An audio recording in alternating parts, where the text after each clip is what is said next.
My name is Jay from HMS Swansea, and here's my video presentation in group of data. So may given ako dito 51, 60. Merong tatlong number sa 51, 60. Kaya tatlong niligay natin sa frequency. Ganon din sa 61 at 70, meron ding 6. Tapos sa 71 at 80, meron namang 8. Sa 81 at 90 naman, meron namang 11 number. 91 to 100, meron namang 12. 101 to 110, merong 5. Which is total is 45 frequency. So, para makuha natin yung next step sa lower boundaries, i-minus lang natin sila sa 0.5. Yung pinaka lowest number, which is sa unang pattern is 51 minus 0.5. Answer is 50.5.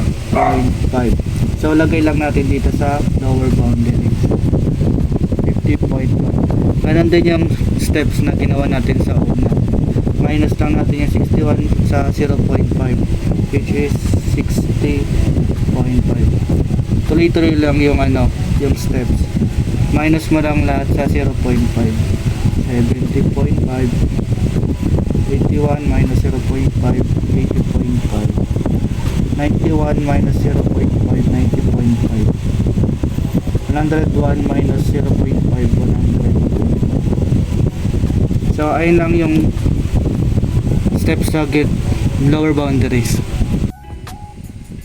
So para makuha naman natin yung class mark, kung gagawin lang natin, ipagpa-plus lang natin yung first part doon sa score, which is 60 plus 51. 60 plus 51, 111. Hindi pa yun yung ilalagay natin, which is i-divide pa natin sa 2. So 111 divided by 2, 5, 10, number 1. Ang sagot is 55.1. Dito natin nalagay sa class mark, 55.1. Ganon din yung yung steps na gagawin sa ibang number. 61 plus 70 is 131 divided by 2, 6, 11, 5, and 65.1. Ganon din yung ibang susunod na number. 151 divided by 7,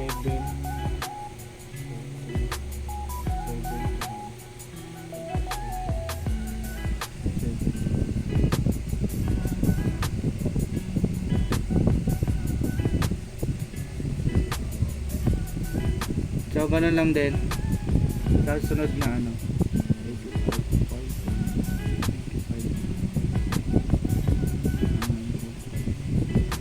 so ganun lang paano kunin yung class mark.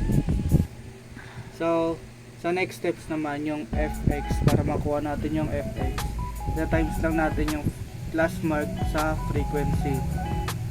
Example, 55.1 times 3, which is 1653. Dahil may decimal point siya, ililipat lang natin yung decimals to the left, which is 165.3. 165.3. Ganun din yung susunod na mga number. 65.1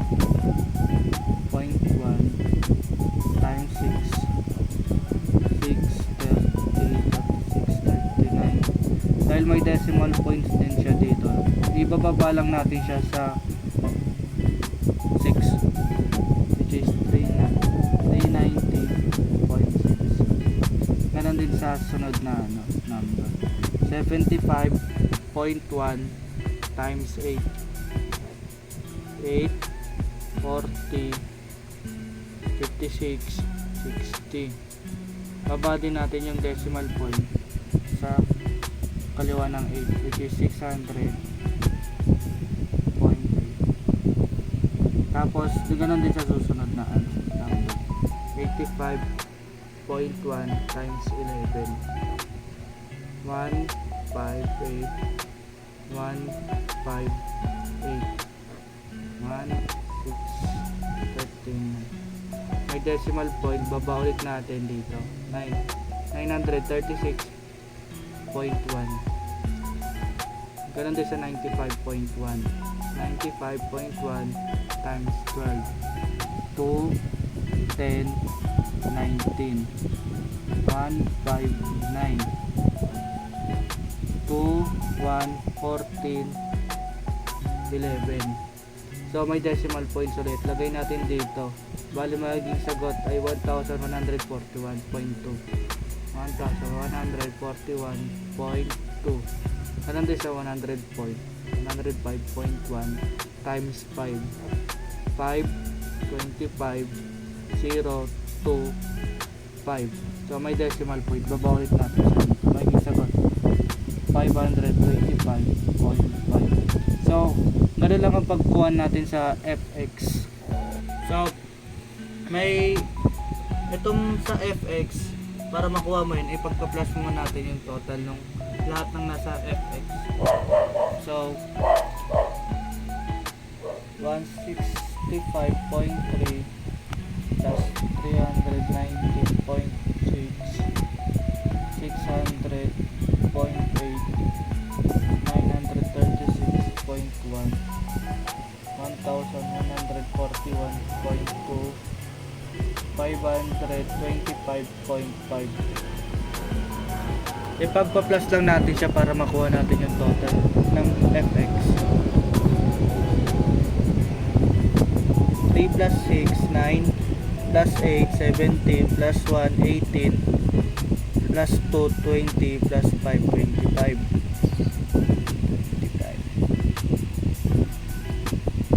2 plus 5 7 plus 6 13 plus 1 14 plus 5 19.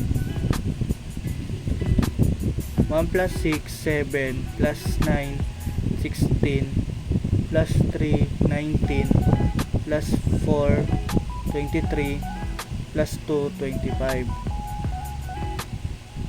2 plus 1 3 plus 3 6 plus 6 12 plus 9 21 plus 2 plus 1 22 plus 5 27. Tapos 2 plus 1 3. Dahil may decimal point siya, baba lang natin yung decimal point. Ang sagot is 3,759.5. Ito natin siya na sa baba ng total.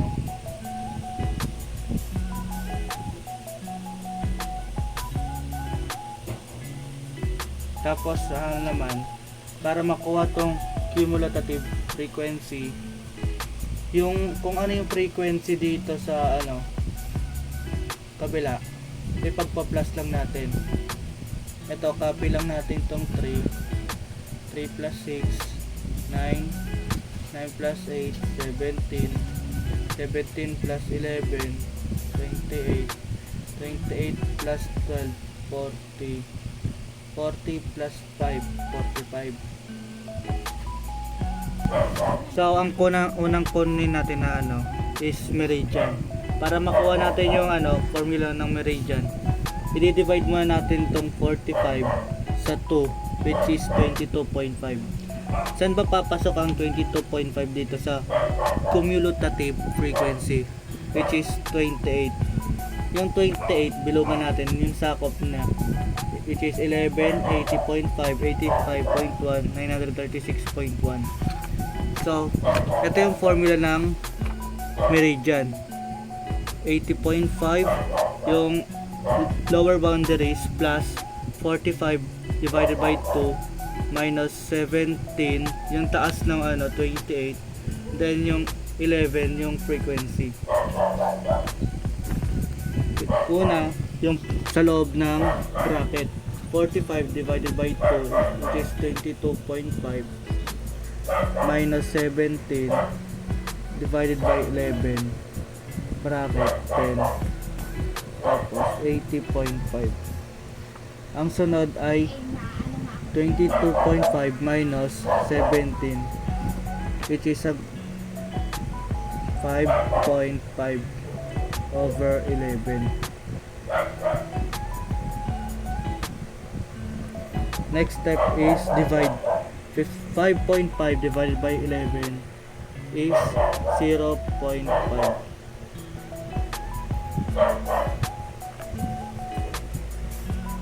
Next is 0.5 times 10 is equals to 5. Tapos baba natin to plus 80.5 plus 5 is 85.5. So, ito yung unang formula sa meridian. So, ang next step naman is kunin natin yung mean. Paano ba kunin yung mean? Yung total ng fx divided by frequency. Total ng frequency. 3,759.5 divided by 45, which is 83.54. Ayun lang yung formula ng mean. Next naman is kunin natin yung sa mode. Yung dito sa may meridian kanina binilogan natin, which is 80.5 plus yung kunin natin yung D1 at D2. Ma-minus lang natin yung 11 minus 8, which is 3 sa taas. Tapos copy natin yung sa baba 3, tapos 11 minus 12 1, which is pagpa-plus lang natin 3 plus 1 4, 3 over 4. Then 3 divided by 4 is 0.75. Tapos 0.75 times 10 is 7.5. 80.5 plus 7.5 is 88. So ayun lang paano kunin natin yung mode. So ganun paano natin kunin yung formula ng mode. So ito yung group of data ng example given ko.